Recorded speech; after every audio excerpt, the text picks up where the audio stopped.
Hey, what's going on, everyone? It's Kyle Henderson at Bama Football on YouTube. If you roll Tide, hit the thumbs up. I appreciate you guys being here. This video, we're going to talk about Kaydn Proctor, who is currently injured with a shoulder injury. Now, Coach Kalen DeBoer this week didn't go into specifics regarding Kaydn Proctor, Alabama's starting left tackle, who was injured during warm-ups before the game against Western Kentucky. Now, in stepped Elijah Pritchett, who we're going to talk about as well. We're going to look at the offensive line, how it could look like without Kaydn Proctor. And right now, what we know is it's a shoulder injury, and it's something that they can manage. I think it's going to be a week-by-week process. Now, going against South Florida, clearly this is a better team than Western Kentucky. But with games against Wisconsin and Georgia on the horizon, it is a little bit concerning as shoulder injuries can be nagging. Now, the good news is that you have someone like Jeff Allen leading the Sports and Science Center, and he's been able to get players back up to full health very quickly. You look to last season when Deontay Lawson had a high ankle sprain. Those can last weeks. He got him back within a week. So let's look at right now how the offensive line fared against Western Kentucky. Now, you see a lot of guys were able to play against Western Kentucky. Now, you have Kaydn Proctor out here is injured, but you had Tyler Booker at the left guard position, played in 33 snaps. You had Parker Brailsford, 33 snaps. Jaden Roberts, 31 snaps. Wilcom Formby at right tackle, 34 snaps. And Elijah Pritchett with 34 snaps, playing at the left tackle position. Also seen time for the Alabama Crimson Tide. Nyquil Bentrade, 28 snaps at tackle. Miles McVay, 28 snaps at tackle. Graham Rotten, who had 5 snaps at tackle. You have Rock Montgomery, 30 snaps at guard. Olas Alanen, 26 snaps at guard. Casey Poe, 8 at guard. Will Sanders, 8 at guard. Gino Vandermark, 4 at guard. And then Joseph Ionita with 28 at center. I think when you look to Alabama's offensive line, a lot of these guys getting reps, a lot of these guys getting rotation. Even going into this game, Coach Kalen DeBoer said that there would be rotation at the right tackle position. Did we know that Kaydn Proctor was going to go out? No. Did we know that the headsets were going to malfunction for Western Kentucky? No. Did we know that Tyler Booker and Parker Brailsford, that their helmets would fall off on the same play of the game? No. But Alabama was able to adapt, and that's what good teams are able to do. I love the fact that they were able to play so many guys. I get it. It's Western Kentucky, but it seemed like more guys played in this game than in past runaway games under Coach Saban. Maybe I'm wrong on that. It just seemed like there was a lot of guys that played in this game at every single position. I love that because you get these guys ready for the back end of the season for every single game, really. All right, let's look at how Alabama's offensive line could look like if Elijah Pritchett is to start, okay? So basically you just swap Elijah Pritchett to that left tackle position. And as you can see, you have Elijah Pritchett at left tackle. You have Tyler Booker at guard. You have Parker Brailsford at center, Jaden Roberts right guard, and Wilcom Formby at right tackle. And as we just mentioned, Nyquil Bentrade and Miles McVay, those guys got reps at tackle as well. And when you kind of spot shadow a player like Elijah Pritchett, he's 6'6", 327 pounds. He's a redshirt sophomore. He's out of Columbus, Georgia. Against Western Kentucky at the left tackle position, he played in 34 snaps. Now, remember, going into this game, going into this season before Kaydn Proctor transferred back, he was the guy that was going to be your left tackle. The beginning of fall camp, when Kaydn Proctor still had to earn his stripes and come back for the team, it was Elijah Pritchett who was slated as a starter. So he has versatility in terms of a right tackle and a left tackle. And what we're going to look at right now is Nick Sheridan speaking about Elijah Pritchett in this first game against Western Kentucky. We'll go to the monitor right now. I can kind of guess your answer if I ask for an injury status update on Kaydn Proctor, but what do you think of Elijah stepping into that spot? I thought he did a nice job. I think, we have confidence in the guys in that room, and you have to be ready when you're called upon. And, Coach Cap does an awesome job, as, you have to, as you cross-train. You train guys at multiple spots, left, right, inside, outside, because you want to make sure that you get your best 5 guys out there, no matter what the circumstances are. And so it's not the first time Pritch has played left tackle. Obviously he's had a lot of reps at that previously. He hasn't had as much, lately. But I thought he did a nice job. You know, he showed toughness, and for him, you know, unexpectedly to have to go in there, I thought he did a nice job. First, This is Coach Kaydn DeBoer talking about his left tackle now in Elijah Pritchett, as well as giving an update on Kadyn Proctor, and as well as speaking about the whole offensive line. This is a really good soundbite. This was Monday from head football coach at Alabama, Kaydn DeBoer. We play it now. what did the prognosis show for Kadyn Proctor? And also, when you watch the film of the offensive line, what did you see in terms of things you really liked and things to improve on? Sure. You know, Kadyn's got a shoulder situation there. It's one that we will be able to manage, and so that's a positive. And it was just something as we go through the week that we'll just continue to evaluate. And you know, it probably won't be something early on here we'll be rolling with, but as the week goes on, be something we can continue to evaluate and be hopeful for. When it comes to the offensive line, and this, you know, the way they executed, I mean, I give Elijah a lot of credit. You know, has maybe played just a couple of practices early in camp at left tackle, and for the most part was at right tackle. And you know, I think, you know, he and Book took some pride in really trying to, you know, have a great game there, and you know, kind of rise up in the midst of that adversity. There's, you know, the big touchdown to Justice, where we pulled both the right side, right guard, right tackle. That was fun to see, because I thought there was some physicality on the front side, you know, and then the pull, doing a good job of adapting to what the defense was doing, and the trust that I think exists is probably something that's undervalued. The trust from the first puller to the second puller, and also the second puller to our tailback with Justice carrying the ball. So, you know, that comes through repetition, that comes through talking about it. You know, protection-wise, they got to us early, you know, with this one sack. But for the most part, I think our quarterbacks really felt comfortable back there.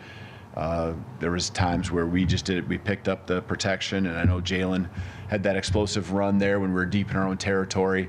That's, you know, a tribute to the offensive line and our tailback all doing their jobs, Jalen trusting it, and when the seas parted, you know, kind of abort the pass attempt and go take off and use your legs, and that's what I love to see from him on that play. All right, before we get to Tyler Booker, this is a really good soundbite. You're going to get the interview from Tyler Booker, Alabama's starting left guard, who's really All-American. I still think he's one of the best, if not the best guard in the entire country. I wanted to bring this to your attention. The new college football rankings just dropped, and I wanted to get your take on this in terms of the AP versus my top 10. Having fun with it, and I want some feedback inside the comment box. So my top 10 currently look like this: Georgia, Texas, Bama, Ohio State, Ole Miss, USC, LSU, Oregon, Michigan, Notre Dame. I said earlier today I felt a little bit dirty putting Notre Dame even in my top 10. You know, I'm always hard on Notre Dame and Florida State. If you watch the show, you know why. I'm never drinking that Kool-Aid.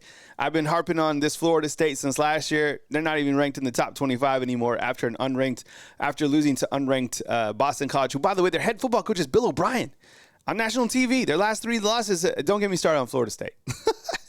All right, but my rationale is this. All right, just hear me out. And look, it's silly to even have rankings at this point in time. They played one game. But what I liked about USC, let's start right there. I mean, all those other teams are, you know, high caliber.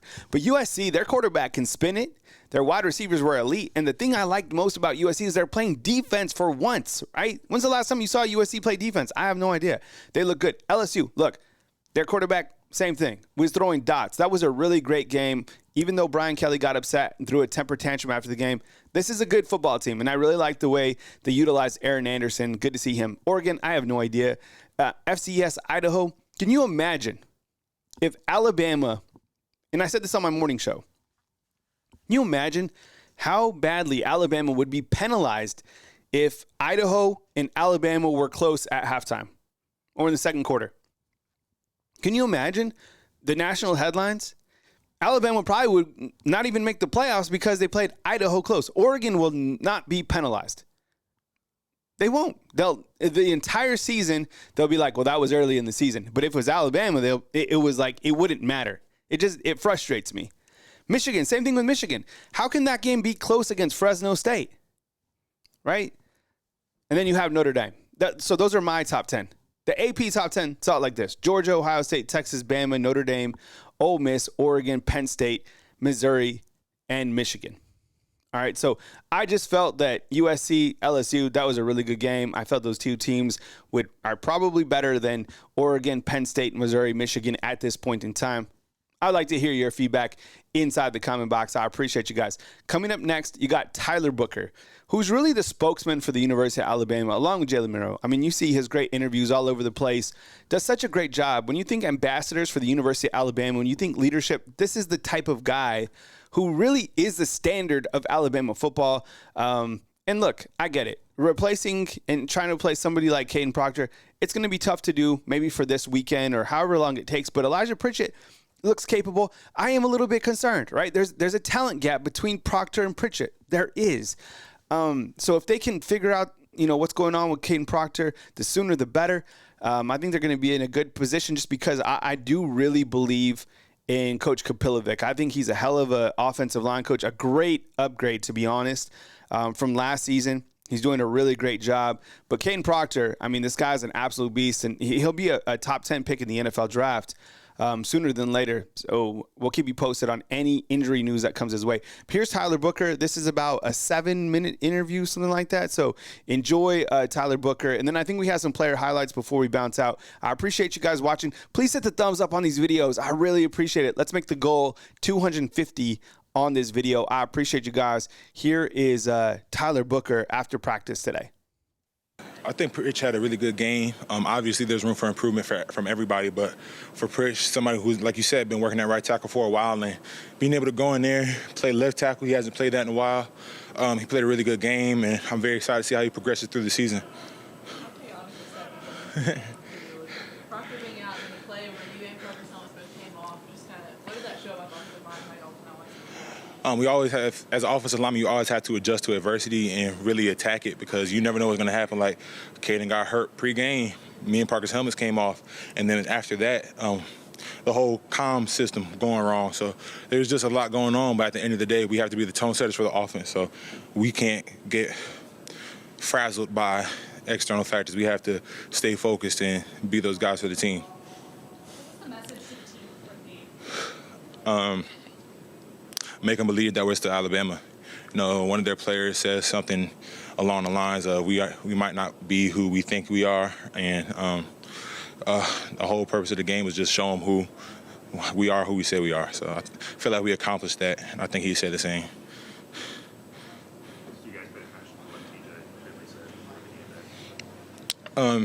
Yeah, it was a little disrespectful. We definitely saw what he said, but we didn't really let that was the main motivation of going out there and hanging 63 points on them.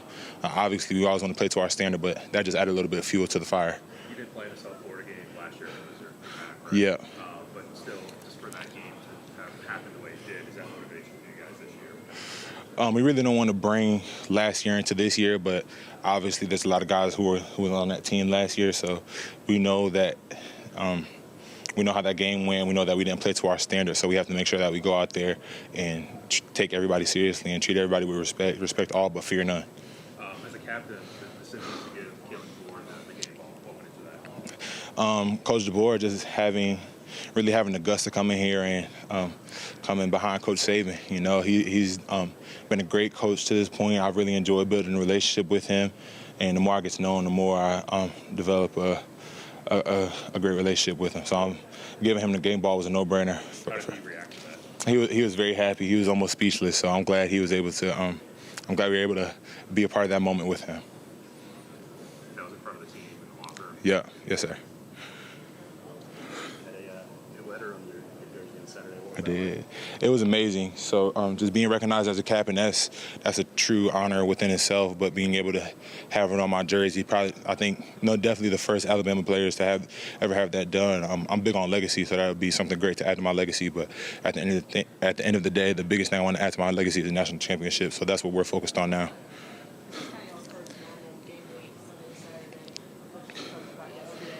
different for y'all to pass practice on Sunday? Feeling feels like y'all probably feel like you get ahead. Just kind of what was that like for y'all, and do you feel like that shift when starting on Sunday? Definitely, just because we were able to put the put the game the night before to bed, just understand that we have things to work on from the last game, but also get a jump on the next day. And then we also had all day yesterday to ourselves. A few guys came in and got a lift. A good amount of guys came in and got a lift yesterday, just to stay on track. But having that full Monday off besides that lift really allows us to get ahead on schoolwork and also enjoy time with our families. Sorry if you already asked that. You missed last year's South Florida game. How tough is that to watch a game from the sideline when maybe you guys are not playing? Oh, it's super tough, especially being a leader on a team, not being able to physically affect the game. But I just had to really go into coach mode, I would say, and really help my team in that aspect. So I was hypercritical of Ferg started that game, so I was hypercritical of him, trying to get him better. And I feel like he played a really good game that day. So just being able to understand that I can affect my teammates on or off the field, that was great for me to know. Are the returning guys that went through that last year, they may be a little bit more motivated? No, we treat every game the same. We have to go out there and play Alabama football at the end of the day. You don't want to make one game more important than the other. Played with Elijah on the side in the spring, and then all of a sudden he's next to you again in this game. How did that go? It went really well, and everything happens for a reason, so all those reps paid off. He got banged up, it seemed like, halfway through, maybe. He kind of came up after that bad snap. Is that something, I saw you maybe taking a snap, like on the sideline, where you maybe getting ready to go into the tackle? Oh, no, I was just joking with JC. Nah. I know that sometimes you play it on the left. Nah, I was just joking with JC. JC was on the sideline, so yeah. Nah. How have you seen Elijah get more comfortable playing on that left side, given he did it in the spring? It's just reps. There's no substitute for reps and experience, and the more reps that he got, the better he got. So I'm very proud of him in his performance on Saturday. This is your first game playing this Parker. How do you think he did in his first game? I feel like Parker did great. He did a really great job of communicating. Everybody knew where we were going when we were going there, and I'm just very excited to continue to build that in-game relationship with him.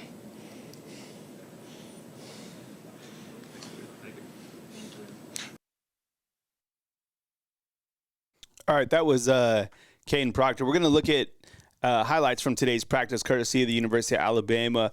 What you're going to see right here, the guys on the defensive side of the ball, and then you kind of rotate in to some offensive clips. There's some good footage right here of Jalen Milroe coming up, connecting with Ryan Williams. What you're seeing right here is the defense. I thought, one of the first things that really stood out to me, honestly, from the first immediate snap was the speed of the defense. Thumbs up if you agree. Seriously, they were flying around. I love to see it. I mean, this guy right here, Keon Sabb, by the way, SEC Defensive Player of the Week after hauling in 2 interceptions in the first quarter, right?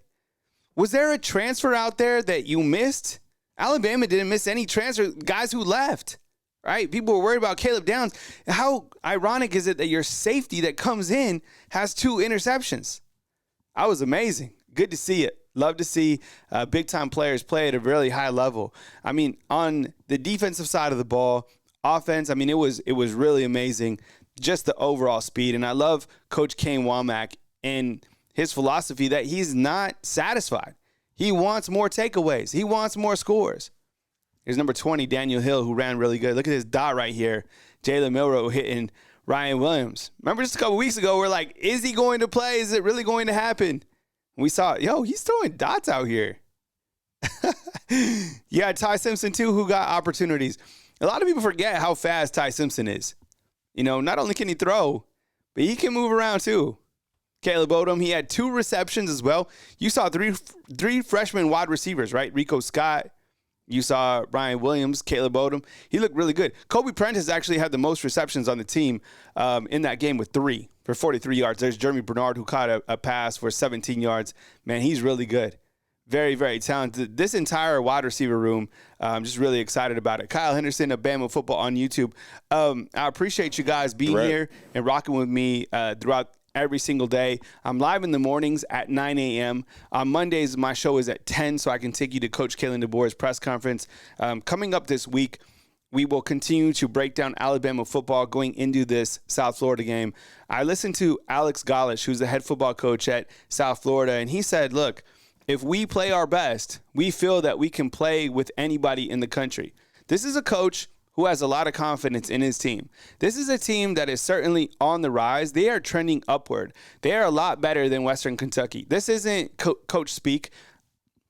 Their quarterback's good. This game last year, it was sticky. It was raining. They did a really good job in terms of time of possession. This quarterback that they have, Bryson Brown, I mean, he had nearly 300 yards in this last game. He's a really big runner. You remember him from last year. They split out their wide receivers. They want to play time of possession. They want to play some power football. They want to spread the field. And Golish, he's faced Alabama, 4 years in a row, because he was at Tennessee as well. This will be his fourth time in 4 seasons. So he's seen Alabama. He talks about that kind of evolving. And remember, he was part of Tennessee that beat Alabama. So I think he has confidence coming into this game, as young coaches usually do. But I appreciate you guys being here. Thank you so much for watching Bama football on YouTube. Thank you for supporting the product. Thank you for being here. I hope you have enjoyed this video. Please hit the thumbs up if you roll tide, if you love the coverage, and I'll catch you live at 9 a.m. Central Time right here on Bama football on YouTube. See you, fam.